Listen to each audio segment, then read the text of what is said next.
Добрый вечер. Вы смотрите ток-шоу «Якутия в деталях» в студии Ирина Ефимова. Закончились самые длинные в году праздники. Сегодня Старый Новый год, впереди крещенские морозы. Сегодня поговорим о том, как же нам, жителям Якутии, пережить остаток зимы, эти самые морозы, спокойно и даже с максимальным комфортом, насколько этот комфорт вообще возможен в наших суровых климатических условиях. Ну и поговорим об этом самом климате, что же он нам готовит, обсудим и что нам готовит погода в ближайшие несколько месяцев. Ну, конечно, якутянам холодам не привыкать, но чтобы с комфортом жить и работать в самом красивом и самом холодном регионе страны, к зиме нужно готовиться.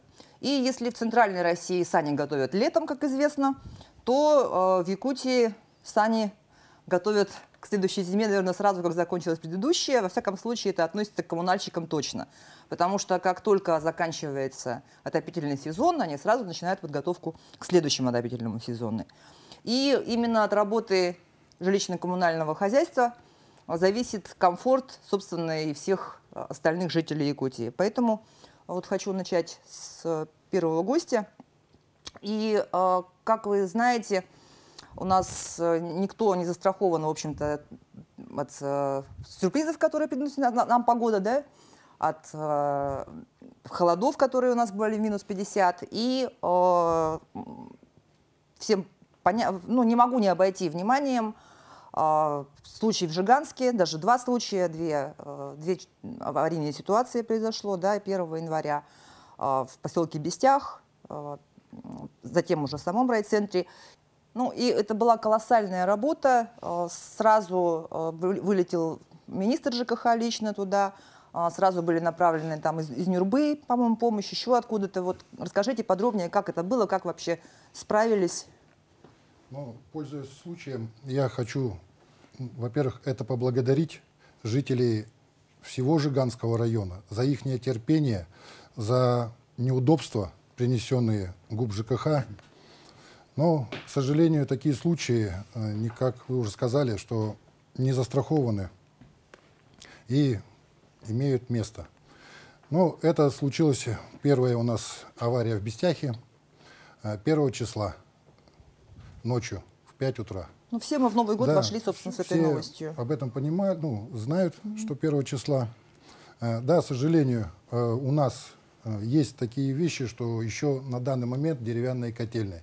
У нас, будем говорить, статистику такую приведем, что в 2009 году у нас было котельных 1200 котельных в 28 районах.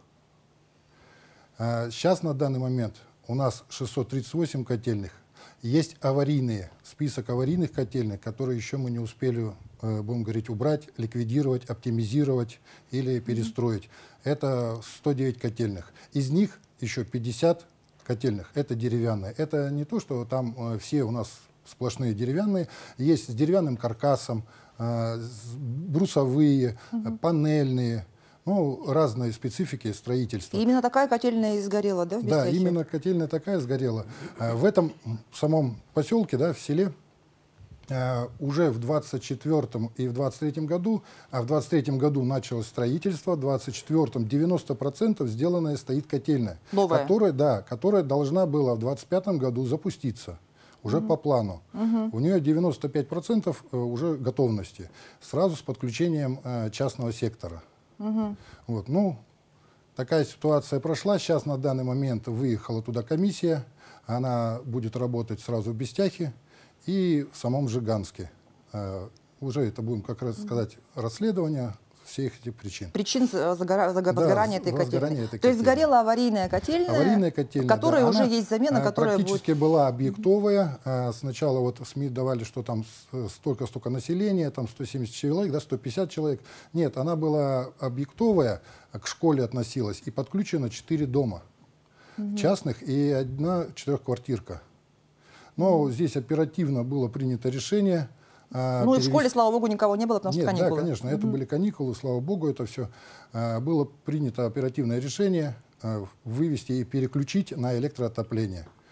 Вот. Я, пользуюсь еще случаем, конечно, хочу поблагодарить. Это Саха-Энерго, Якут-Энерго, Саха-Спецтранс, Саха-Нефтегазбыт, МЧС, Министерство также жизнеобеспечения, Министерство ЖКХ, ну и правительство. Все слажено было, и полярные авиалинии. Это тоже очень важный такой, будем говорить, в нашей структуре подразделение, да, будем говорить, которое всегда ведет нам не без всяких разговоров, без всяких вопросов. И было слажено, все четко отработано, сразу понимали каждый, кто что, чем должен заняться. И также филиалы были. У нас вообще давно практикуется. Здесь не скажу я секрет, да, что особенно в северных районах у нас очень большая проблема это с кадрами. Но это не только касается ГУП ЖКХ, это и касается и, будем говорить, энергетиков, это касается и Минздрава, и касается образования, наверное, ну, во всех, будем говорить, спецификах, структурах. И здесь у нас отработано уже не один год, что если какие-то проблемы случаются, то мы перебрасываем опытных людей, которых и есть уже, будем говорить, опыт работы на этих котлах, на этих топках. Вот сейчас как и получилось. Так вот трассы сделали. Да, как вы это сделали. У нас выехали вилюйские на аварийное прикрытие, это в Бестях. Сразу они сливали воду, они переключали на электроотопление. Также были готовы, это горный филиал, верхние вилюйские были, только ждали, когда им скажут выезжать, они сразу выехали. А в самом Жиганске? Вот в самом Жиганске здесь ситуация, к чему я вел, что у нас отсутствие кадров. Получилась какая ситуация, но это мое чисто предположение, это сейчас приедет комиссия, уже это будет все. Здесь получилась ситуация, что 1 числа выехал директор во главе с аварийной бригадой, это со специалистами, которые непосредственно занимались ремонтом этой котельной. Котельная в Жиганске, она, будем говорить, очень такая специфическая. Механизированные топки, им постоянно надо следить, будем говорить, техническое обслуживание делать. И должен грамотный специалист. Да, грамотный очень специалист. Он, будем говорить, забрал с собой же на аварию, это сварщика, слесарей, электрослесаря. Говорить, то есть они все уехали в Бестях? Да, уехали в Бестях. Там остались, да, ребята, ничего не скажу, там еще были ребята, которые грамотные, но просто им не хватило рук.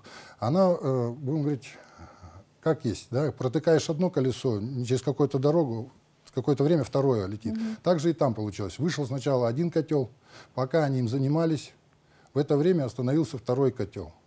Все, и ребята просто не хватало рук, они начали метаться между котлами, чтобы какой быстрее остановить. Пока они метались, пока они запускали один, стал еще третий.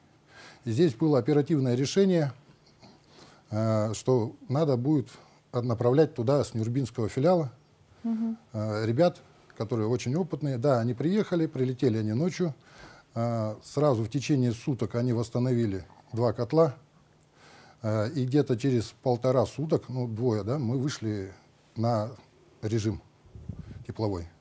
Ну, вкратце вот так по этому вопросу. А вот эти холода в Жиганске, это что-то ненормальное было или это нормальная ситуация? Ну, почему ненормальная? Нормальная ситуация. Зимой на севере у нас в Якутии, почему ненормальная? Нормальная ситуация. Просто дело в том, что до этого стояла очень теплая погода, да, причем по всей территории. Мы все расслабились. Да, расслабились. Поэтому, когда мы знаем, что будет холодно и долго, поэтому и, значит, все на чеку. Вот, а здесь расслабились, да, и тут резко у нас наступили холода. Ну, кстати, они прогнозируемые были, да, по центральным районам в том числе, начиная с 28-29 числа и первая пятидневка января. Температура была под 50 и ниже. Владимир Владимирович, а вот вы сказали, что котельных, значит, половина от того, что было, половина еще, ну, часть еще аварийная. План по модернизации он существует? Это все план модернизации, это оптимизации, строительство новых котельных с оптимизацией мелких. Потому что когда создавался вообще ГУП и передали ему котельную, очень много, ну, наверное... Но это советское наследие, наверное, да, вообще? Ну, и советское наследие, и в 90-е еще построено, наверное, здесь много кто знает об этом, что это были деревянные какие-то подземные котельные, там деревянные объектовые, их очень много котельных, и очень в упадочном состоянии. У нас до сих пор с этих аварийных есть котельные, которые построены там с 79-го года, 83-го года. Ну, будем говорить, вы сами понимаете, это однозначно это деревянные котельные. Заштукатурены, с виду их смотришь как каменная, а когда начинаешь колупаться, они все деревянные. И, конечно, надо постепенно от них отходить. Вот я дополню, что из 1200, которые котельных, из них около 600 было котельных деревянных. Вот это все постепенно оптимизировать. Сейчас осталось уже 54 котельных, которые все равно убрать. Но у нас есть также еще и каменные котельные, которые с тех времен, будем говорить, нам достались по наследству. Тоже надо. Это поэтапно, это каждый год идет у нас и модернизация, оптимизация всех этих по инвестпрограмме, по федеральным программам. Мы стараемся в этом направлении работать, и, ну, наверное, видно нашу работу. Все равно изначально. Также у нас очень большой же есть такие программы, как подключение частного сектора. Сейчас на данный момент появилась программа подключения СВО. Ну, мы все прекрасно понимаем, чтобы наши бойцы спокойны были. Они должны быть уверены, что у них домашнее и в тепле. Да. И стараемся подключить какие-то возможности, ну, стараемся в этом направлении. И работаем. Ну вот как вы сказали, в холода, значит, которые настали, мы расслабились, мы от них отвыкли. И что у нас, вот, когда наступили эти холода, это туманы неизбежно, гололед, и наверняка возросло количество аварий, или я не права? Ну, количество аварий, конечно, если по сравнению с прошлым годом взять, у нас на текущий момент с начала года, вот с 1 января у нас уже зарегистрировано 12 дорожно-транспортных происшествий с пострадавшими, где, к сожалению, у нас в эти выходные 1 человек погиб и 17 человек у нас, получается, с начала года получили различные травмы. Ну, в принципе, цифра по сравнению с прошлым годом, конечно, чуть меньше, но благодаря, наверное, холодам, можно сказать, у нас люди просто остались дома? Количество дорожно-транспортных происшествий у нас, опять же, осталось, ну, более-менее в оптимальном диапазоне, так сказать, у нас, ну, если так взять, это, можно сказать, по одному дорожно-транспортному происшествию с пострадавшим происходило ежедневно, Ну, а по сути, если так взять, то у нас, получается, через день, ну, через два, ну, и в особенности уже вот когда потеплело, люди начали уже, опять же, выезжать на дорогу, и, соответственно, сейчас уже температура у нас более-менее стабильная, можно сказать, и снежок падает, и поэтому на дорогах образуется гололедица, и водители об этом забывают, видимо, или как. Ну, в принципе, все выехали, и, соответственно, у нас за буквально только эти выходные, наверное. Прервемся на короткую паузу, оставайтесь с нами, не переключайтесь, вернемся в студию буквально через несколько минут.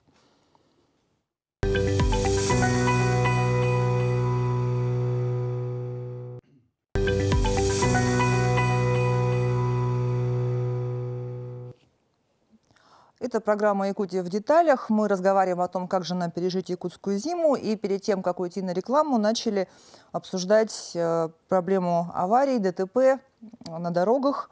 Владимир Федорович, ну давайте продолжим. Вот вы сказали, что то есть туман повышает количество аварий и гололед, но в то же время количество машин на дорогах уменьшается, аварий, соответственно, меньше. Ну, аварий, соответственно, меньше из-за того, что у нас, опять же, большие холода, тогда уже машин, ну, в принципе, транспортный поток у нас уменьшается более или менее, и поэтому, соответственно, у нас дорожно-транспортное происшествие, количество снижается, то есть у нас туман создает условия невидимости, так сказать, ограниченной видимости и недостаточной видимости водителям, и, соответственно, они уже скидывают скорость, и, соответственно, из-за этого у нас дорожно-транспортное происшествие происходит только, ну, можно сказать, с материальным ущербом, ну, за исключением, опять же, некоторых случаев, которые во время тумана, не соблюдая правила дорожного движения, и выезжают на проезжую часть, где запрещен, допустим, знаком, Ну, а опять же, у нас количество дорожно-транспортных происшествий увеличивается, к сожалению, когда у нас погода становится получше, водители начинают уже, опять же, не соблюдать безопасную скорость движения, ну и, соответственно, туман исчезает, условия недостаточной видимости, можно сказать, уже отходят в сторону, и водители, открыв глаза, можно сказать, к сожалению, не соблюдают безопасную скорость, и из-за этого у нас, опять же, получаются такие печальные последствия. Вообще, если раньше зимой заметно было меньше машин на дорогах, потому что многие просто боялись ездить зимой, замораживали машины, то сейчас с повсеместным распространением сахатентов и прочих натаж количество, наверное, особо не уменьшается, да?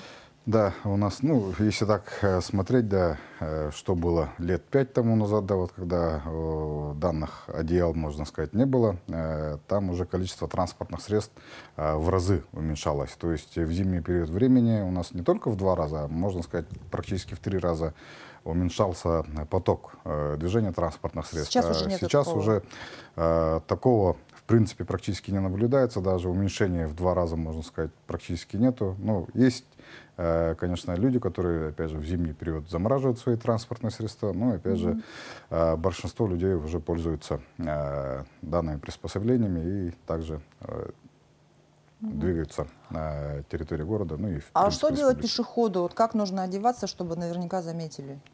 Ну, в первую очередь, пешеход тоже участник дорожного движения. Тут только, не только одежда, как говорится, опять же, его обезопасить, да, ну и также знание простых правил дорожного движения обезопасить самого уже пешехода. То есть для того, чтобы в тумане, в принципе, пешехода было заметно, он должен одеваться как минимум ярко. Ну и, в принципе, сами, наверное, понимаем, туман — это у нас такое явление, которое, опять же, не дает водителям видеть, допустим, на расстоянии ближе там, 5-10 метров. Да? Тут даже если вы ярко будете одеты, вас будет очень плохо видно. Ну а для того, чтобы, опять же, себя обезопасить, ну и чтобы не только в тумане, но и, в принципе, в темное время суток, да, чтобы вас видно было, нужно иметь на одежде световозвращающие элементы, которые, опять же, дают возможность водителям заблаговременно заметить пешего участника дорожного движения, ну и, соответственно, сбросить скорость, ну, либо остановиться. Ну, как правильно машину к зиме подготовить, если ее не замораживать, наверное, большинство водителей знает. А вот как подготовить машину к поездке, длительной по региону зимой, это вопрос более сложный. Михаил, ответите? Многие просто некачественные масла добавляют, как бы, ну, масла вообще не меняют, не переходят на зимние. И, ну, в общем, как бы сами думают, что умеют утеплять, сами некачественно утепляют, и вот поэтому, как бы, машина выходит из строя. Как бы не все процедуры, как бы, производят. А масло нужно обязательно менять? Обязательно нужно Оно же менять. типа универсальное, там раз Нет. в год ты его поменял? Зимой же, ну, у нас климат суровый, как бы, зимой нужно более жидкое масло, более жидкое. То есть для нас нельзя на одном масле весь год ездить? Нет, конечно. Нужно обязательно менять? Нет. Из-за этого, как бы, многие части, ну, вот так вот, многие части двигателя выходят из строя, как бы.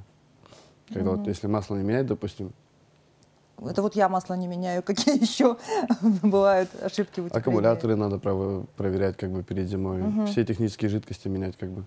И, ну, лучше в сервис загнать, как бы, там денежку заплатить, чем потом там, новый двигатель ставить или еще что-то вроде этого, как бы. А к длительной поездке по региону как-то специально нужно ведь готовиться, ставить двойные стекла? Ну, желательно, да, конечно, двойные стекла ставить, полностью подкапотное пространство утеплять сверху, снизу. Также технические жидкости, повторюсь, менять. С собой на всякий случай брать там некий запас еды, одежды, ну, мало ли что в дороге бывает, как бы. Вот. Ну, это как бы отчасти основные как бы правила, да. Но в любом случае не стоит забывать о том, что у нас территория большая Якутии, и тем более, если вы собираетесь на дальние поездки, то желательно в первую очередь, конечно, предупредить тех людей, к которым вы собираетесь, допустим, уехать. И также предупредить знакомых, родственников, ну и родителей, которые находятся здесь, да, допустим, о том, что вы собираетесь поехать, допустим, в такую-то деревню, там, допустим, ну, либо на охоту, на рыбалку, да, там, в том-то районе, приблизительно хотя бы, чтобы уже было понятие, допустим, у родственников, ну, или у знакомых, во сколько примерно времени ждать данного человека, да, на своем транспортном средстве. У нас очень много случаев, когда транспортное средство, опять же, с людьми останавливается.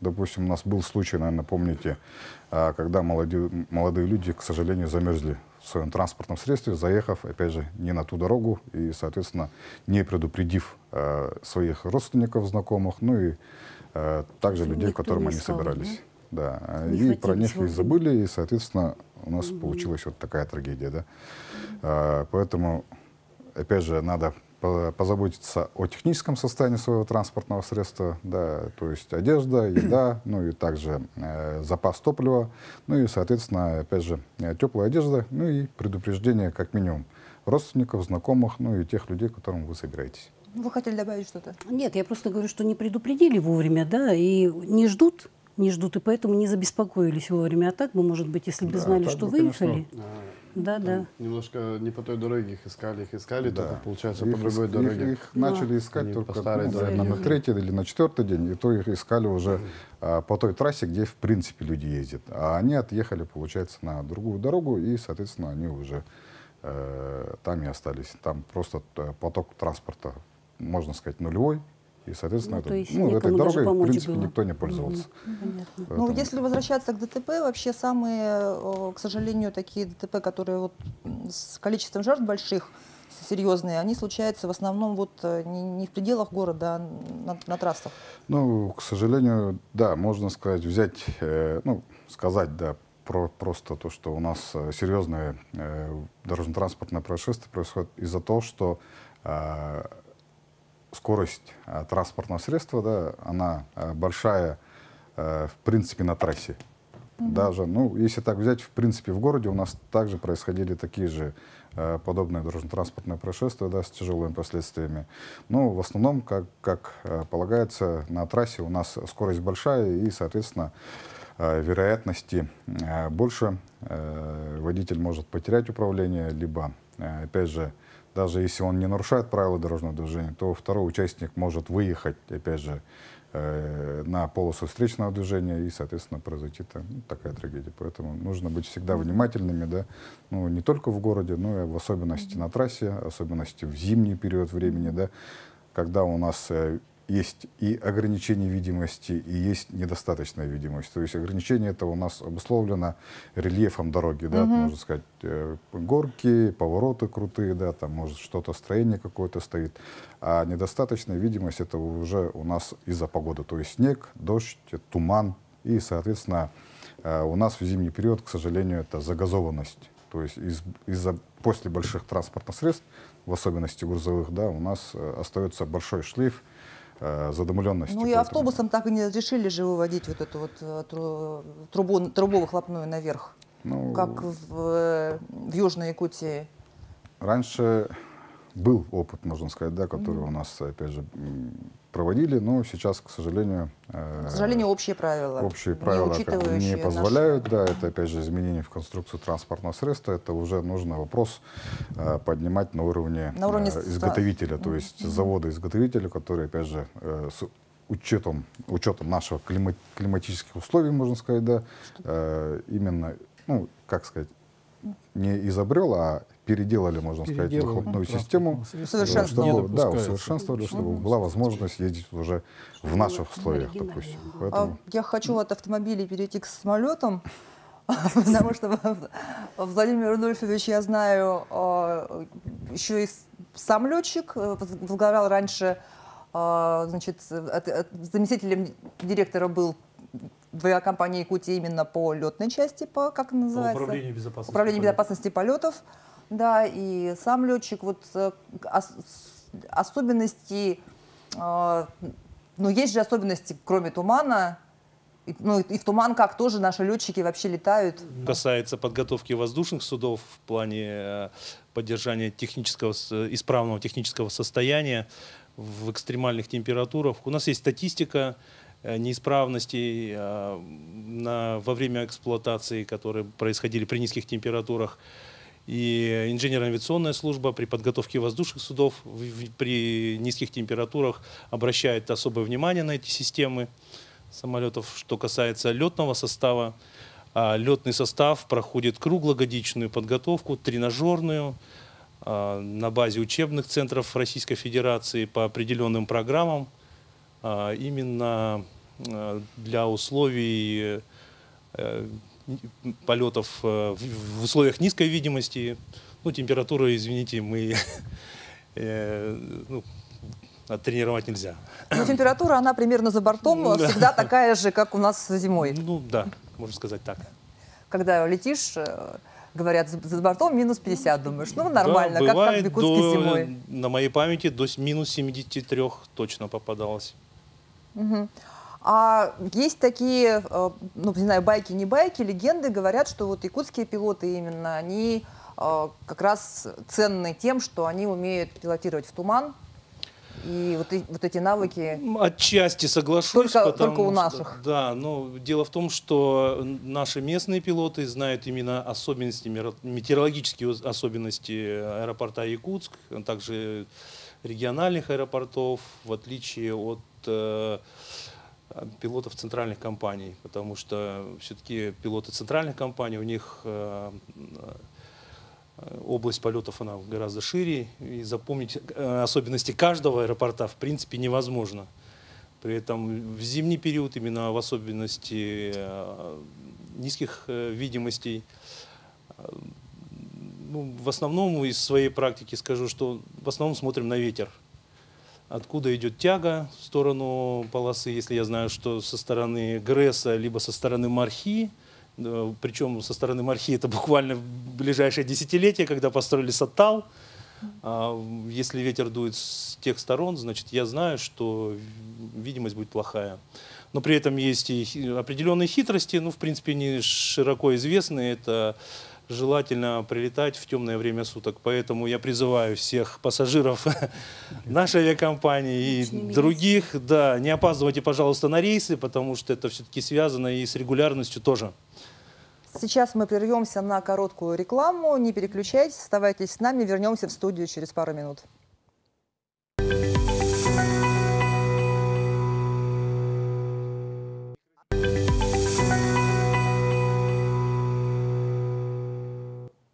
Это «Якутия в деталях». Мы перед рекламной паузой начали обсуждать особенности эксплуатации воздушных судов национальной компании «Якутия» в частности. И заговорили о метеорологических особенностях аэропортов. Вот интересно, какие метеорологические особенности у нашего аэропорта есть? Ну, во-первых, особенность какая? Самого аэропорта я не могу сказать, я только метеорологическую его часть. Метеорологическую, да, все, наверное, жители знают города Якутска, что у нас, значит, в районе аэропорта всегда погода немножко отличается. Немножко холоднее. Да, но не всегда. Очень редко бывает теплее. Бывает на несколько градусов выше, это в зависимости от того, какие процессы. Если синаптические процессы бывают с севера, то холоднее. Если, например, с юго-востока, такие как восточный у нас бывает процесс, когда с Охотского моря теплая воздушная масса, тогда бывает наоборот. Вот. Но в моей памяти было даже, что у нас разница между температурой на Гемиине и в аэропорту была 12 градусов. В течение практически полдня, то есть стоял конкретно фронт по проспекту Ленина, можно так сказать. То есть, как бы, ну, всегда получается, что в районе аэропорта, вот наш наблюдательный пункт, там всегда погода отличается. Владимир Эдуардович, вы сказали, что для пилота важнее ветер, чем температура. А прогнозы погоды пилоты где смотрят? Ну, мы смотрим на специализированных сайтах обязательно, и либо нам предоставляет как раз вот авиационно-метеорологическая служба перед полетом. Обязательно мы изучаем. Мы изучаем погоду не только в аэропорту прибытия и на запасных, также по маршруту смотрим. И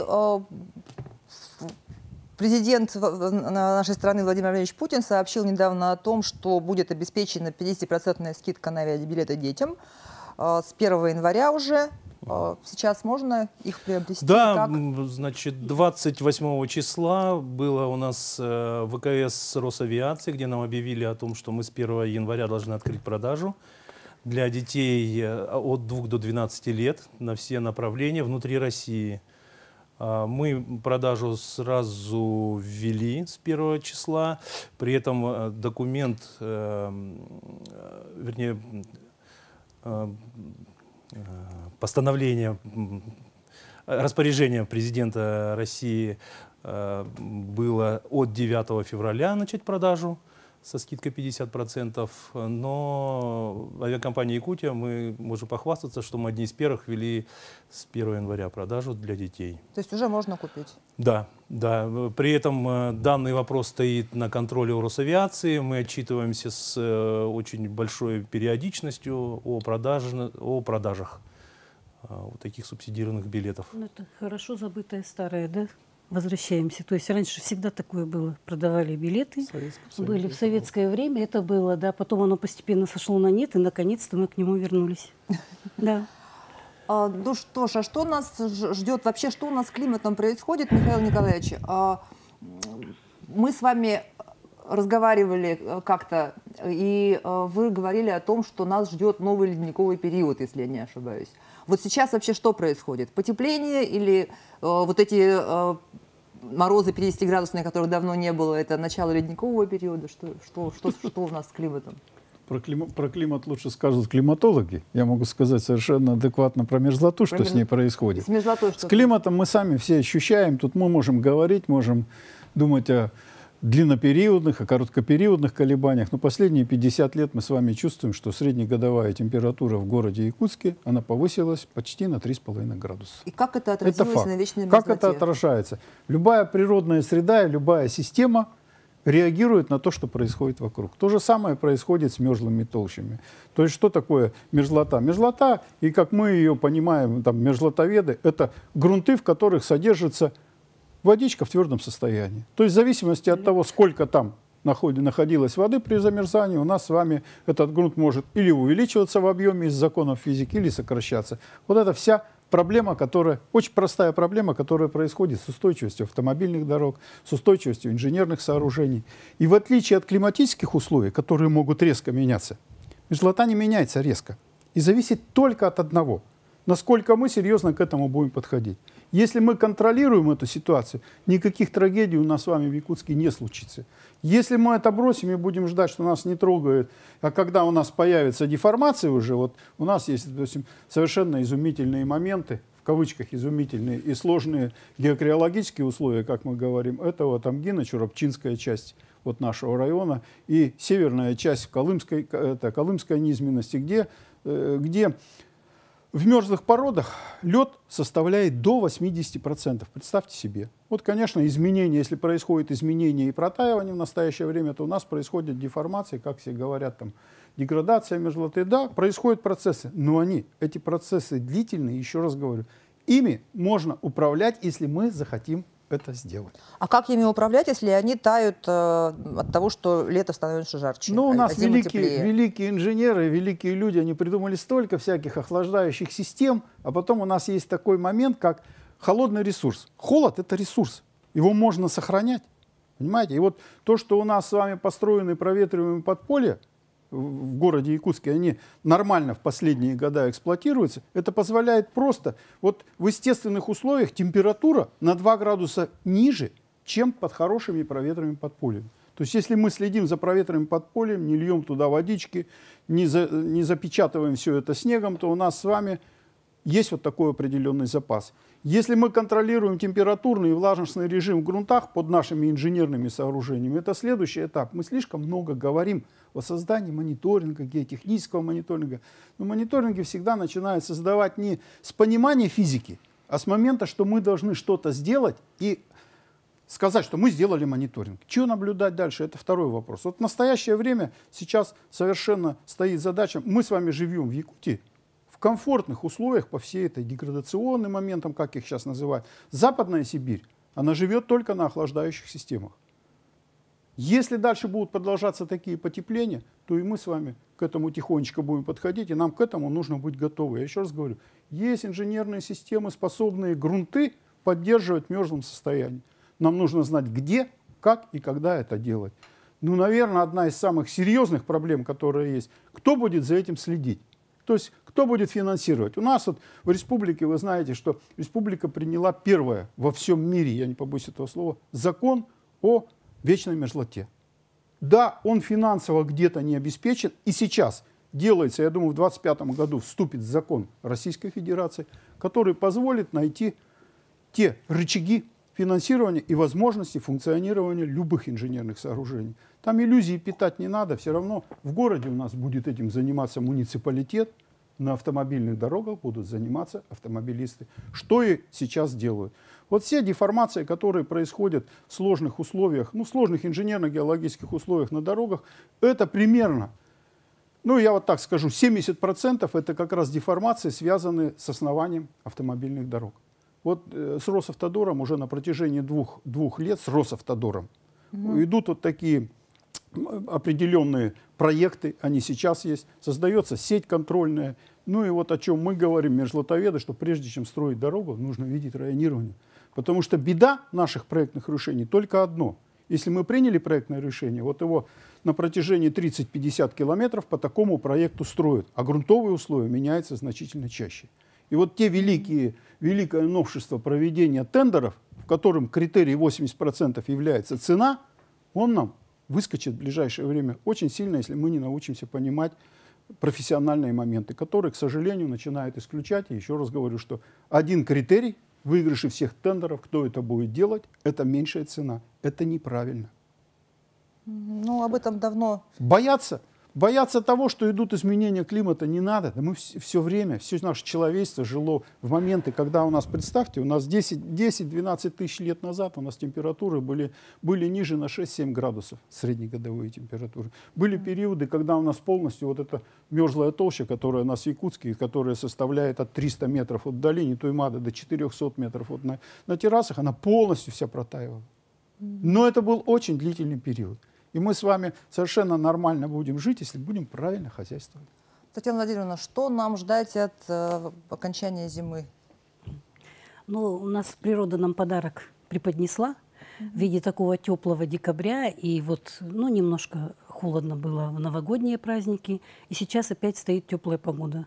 Это все влияние атлантических циклонов, которые серией выходят на территорию республики, выходят с северо-запада. У нас очень тепло на западе территории. Вот сейчас было сказано предыдущим оратором, что вот Западная Сибирь.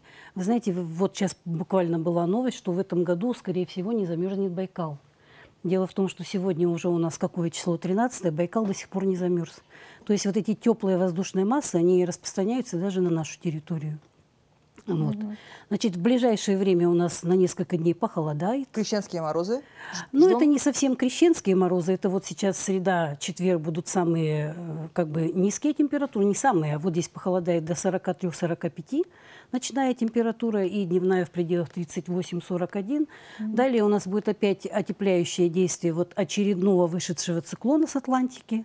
Вот. Значит, опять температура повысится. То есть вот эти, как любят сейчас говорить, температурные качели, вот они будут у нас. А вот это будет продолжаться, то, что, допустим, было минус 50 вдруг там, где раньше не было? Вы знаете, вот это то, что было у нас 50, да, это прямо вот с Атлантики напрямую, ну, с Атлантики, с Арктики. То есть это все Якутии, нас по всей Якутии смотрят, во всей Якутии будет нормально, да? Все? Да. То есть вот сейчас на данный момент Арктика перекрыта. Но это такие процессы синаптические, когда перекрыта вот Арктика, и к нам вот эти холодные воздушные массы не поступают. Вот. Ну и вообще сказать, что за прошедший период, вот сейчас самая низкая температура была в Аймяконском районе 56. Это, в принципе, вообще ни о чем. Потому что мы привыкли, что там должно быть, по крайней мере, как минимум 60-62. Вот нас Делинкир-станция чаще всего отмечает. Но в этом году такой температуры не было. Ну что ж, спасибо всем за такую интересную и познавательную беседу. Я лично узнала много нового. Надеюсь, что у жителей Якутии, у наших зрителей тоже проблем в зимнее время станет меньше. Это была программа «Якутия в деталях». Меня зовут Ирина Ефимова. Смотрите нас на телеканале «Якутия-24» по будням в 19:15. Расскажем, чем живет Якутия.